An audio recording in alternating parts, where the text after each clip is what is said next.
Episode 2 की starting में ह्योनु कहता मैं इस चीज़ के लिए तुमसे दुगना चार्ज करूंगा क्योंकि ये काम बहुत ही ज़्यादा खतरनाक है। लेकिन येन कहती है मजाक कर रहा है क्या? दुगना चार्ज करने के लिए तो हमारी कोई बात ही नहीं हुई थी। लेकिन ह्योनु कहता है अभी हम जिंदगी और मौत की बात कर रहे हैं और तुम अब भी कंजूसी दिखा रही हो येन। एंड यहाँ पे येन कहती देखो कह भी तो कौन रहा है, जिस बंदे को पैसों से सबसे ज़्यादा प्यार हो वो बंदा ऐसी बातें कर रहा है। एंड इसके बाद ह्योनु कहता है चलो मेरे को कोई परवाह नहीं, तुम्हें जो चाहे वो करो।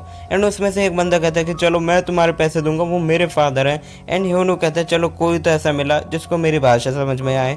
एंड इसके बाद ह्योनु कहता है तुम चिंता मत करो, तुम ये मुझ पर छूट सकते हो क्योंकि हीलिंग एजेंसी का काम है कि वो अपने जितने भी कस्टमर है उनको खुश करे, उनका मिशन पूरा करे। एंड पीछे से ग्रैम कहते हैं हाँ पैसों के लिए भी। एंड वो ह्योनु से कहती है कि तुम फटाफट से जल्दी से काम खत्म कर, हम स्कूल के लिए लेट हो रहे हैं। एंड ह्योनु कहता है कि अच्छा ठीक है मैं आ रहा हूँ। एंड इसके बाद हमें दिखाया जाता है वही इविल स्पिरिट। एंड वो ह्योनु को देखकर कहती है एक यंग बॉडी मुझे तो चाहिए। एंड इसके बाद वो ह्योनु के ऊपर अटैक कर देती है। लेकिन यहाँ पे ह्योनु अपना होली पंच उसके मुंह पर दे मारता है और भाई लिटरली तुम उसकी शक्ल देखो भाई, दांत तोड़ दे बेचारे के। एंड वो उसका बेटा कहता है फादर आपके साथ ये क्या हो रहा है एंड तुम मेरे फादर के साथ ऐसा क्यों कर रहे हो। लेकिन ह्योनु दिखाता कि टड़ा वो बिल्कुल ठीक है, तुम देख सकते हो भाई वो किधर से ठीक है, उल्टी कर रहे हैं वो लिटरली। एंड इसके बाद वो कह रहे हैं फादर आप मुझे छोड़कर नहीं जा सकते।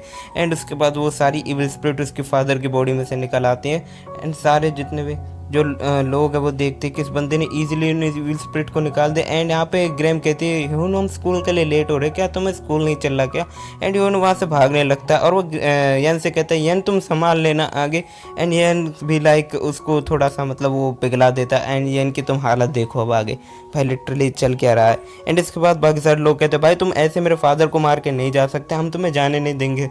एंड यहाँ पर ग्रैम एक साथ दो तलवारों को जोरदार मारती है और कहती है तुम्हें पता है ना तुम ऐसे बच्चों की तरह हरकत क्यों कर रहे हो, तुम्हें किस बात की चिंता है? भाई उस बुड्ढे को देखो वो बिल्कुल आराम कर रहा है और मैं इसलिए आई हूँ ताकि तुम एक ब्यूटीफुल प्रीस्टेस से अपने जो फादर है उसको बचा पाओ। एंड उस भाई स्पिरिट की हालत देखो इविल स्पिरिट की।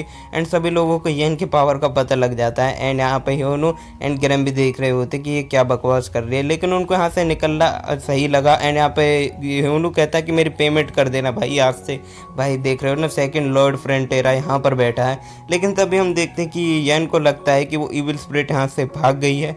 एंड इसके बाद हमें स्कूल का सीन दिखाया जाता है जहाँ पर ग्रैम की दोस्त ग्रैम से पूछ रही होती है कि ग्रैम हमने तुम्हें पूरे स्कूल में ढूंढ लिया, तुम लाइब्रेरी में कर क्या रहे हो? लेकिन ग्रैम बताती है वो एक जादुई बुक ढूंढ रही है जो इविल स्पिरिट के बारे में है। एंड वो अपने दोस्तों को भी उनके बारे में बताती है। लेकिन यहाँ पर उनकी दोस्त कहती है यार हमें समझ नहीं आता, हर टाइम इविल स्पिरिट की बात करती है, क्या तू इविल स्पिरिट से कर्ज तो नहीं है? लेकिन यहाँ पे ग्रैम कहती है तुम पागल तो नहीं है क्या? एंड वो पूछती है क्या तुम ह्योनु को डेट कर रही है? एंड वो वहाँ पे जोर से चिल्लाती है। एंड इसके बाद ह्योनु को भी दिखाया जाता है जहाँ पर उसके भी दोस्त उससे यही चीज़ पूछते भाई तू ग्रैम को डेट कर रहा है क्या?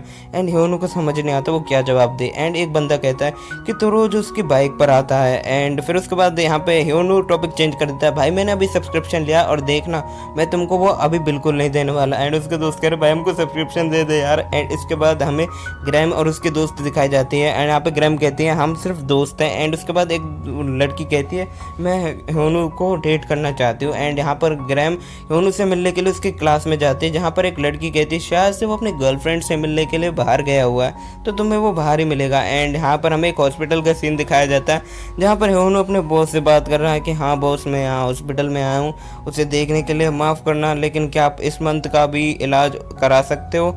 एंड उसके बॉस कहते हैं कि हाँ क्यों नहीं, लेकिन ये लास्ट बार है हम जो तुम्हारी सुन रहे हैं और उन हॉस्पिटल का जो बिल है वो पे कर रहे हैं, ठीक है। एंड इसके बाद उसका जो बॉस है वो फ़ोन कट कर लेता है और यहाँ पर उसकी जो बहन है जिसे वो देखने के लिए आता है वो उठ जाती है जिसका नाम जियोन यून है, ठीक है, जियोन यून करके उसका नाम है। और वो कहते हैं भैया आप मुझसे मिलने के लिए आए हो। एंड यहाँ पे ह्योनु कहता है कि चलो मैं तुम्हें ट्रीट देता हूँ। एंड इसके बाद सीन शिफ्ट होता है।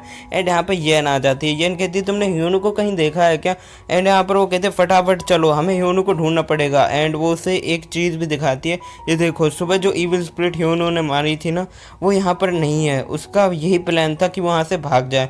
एंड यहाँ पर ना ग्रैम भी काफ़ी ज़्यादा चौंक जाती है और वो कहते हैं हमें सबसे पहले ह्योनु को ढूंढना ही पड़ेगा किसी भी हालत में, तब यहाँ पर हमें हॉस्पिटल का सीन दिखाया जाता है जहाँ पर उसकी बहन खाना तो ठूस रही होती है, लेकिन एक बंदी आ जाती है यहाँ पर एंड ये वही सुबह वाली बंदी होती है और वो कहती है हुनू मैं तुम्हें यहाँ पे पे करने के लिए आया हूँ, जो सुबह तुम मेरे फादर को जो तुमने बचाया था ना उसका मैंने पैसे नहीं दिए।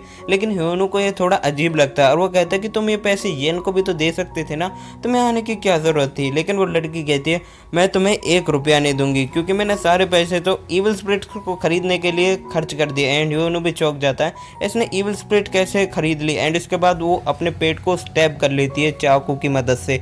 एंड यहाँ पर ह्यूनू चौंक जाता है भाई ये बंदी कर क्या रही है। एंड इसके बाद वो सारी ईविल स्पिरिट निकल कर ह्यूनू के ऊपर अटैक कर देती है, ऐसा हम लोगों को लगता है। एंड वो जितनी भी ईविल स्पिरिट्स है वो कहती है अगर तुम उस आत्मा को नहीं निकालते तो आज मेरी लाइफ थोड़ी ज़्यादा अच्छी होती। एंड वो सारी जो ईविल स्पिरिट है वो ह्यूनू के पीछे से उसकी बहन को टारगेट कर देती है।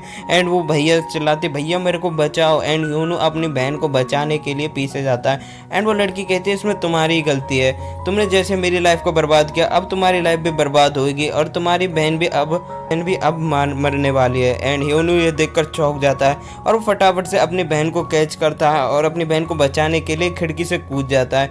एंड वो लड़की समझ जाती है ये बंदा इतनी जल्दी तो हार नहीं मानेगा। एंड यहाँ पे ह्यूनू और अपनी बहन वो दोनों नीचे जाकर एक गाड़ी से टकरा जाते। भाई समझ रहे हो ना वहाँ पर क्या हालत हुई होगी ह्यूनू की। एंड इसके बाद यहाँ पे ह्यूनू की हालत अच्छी नहीं होती एंड यहाँ पर वो ना गाड़ी के ऊपर पड़ा हुआ होता है। एंड तब यहाँ पर वो बंदी आती है और कहती है कि लगता है मुझे थोड़ा टाइम लगेगा इन दोनों को ख़त्म करने में।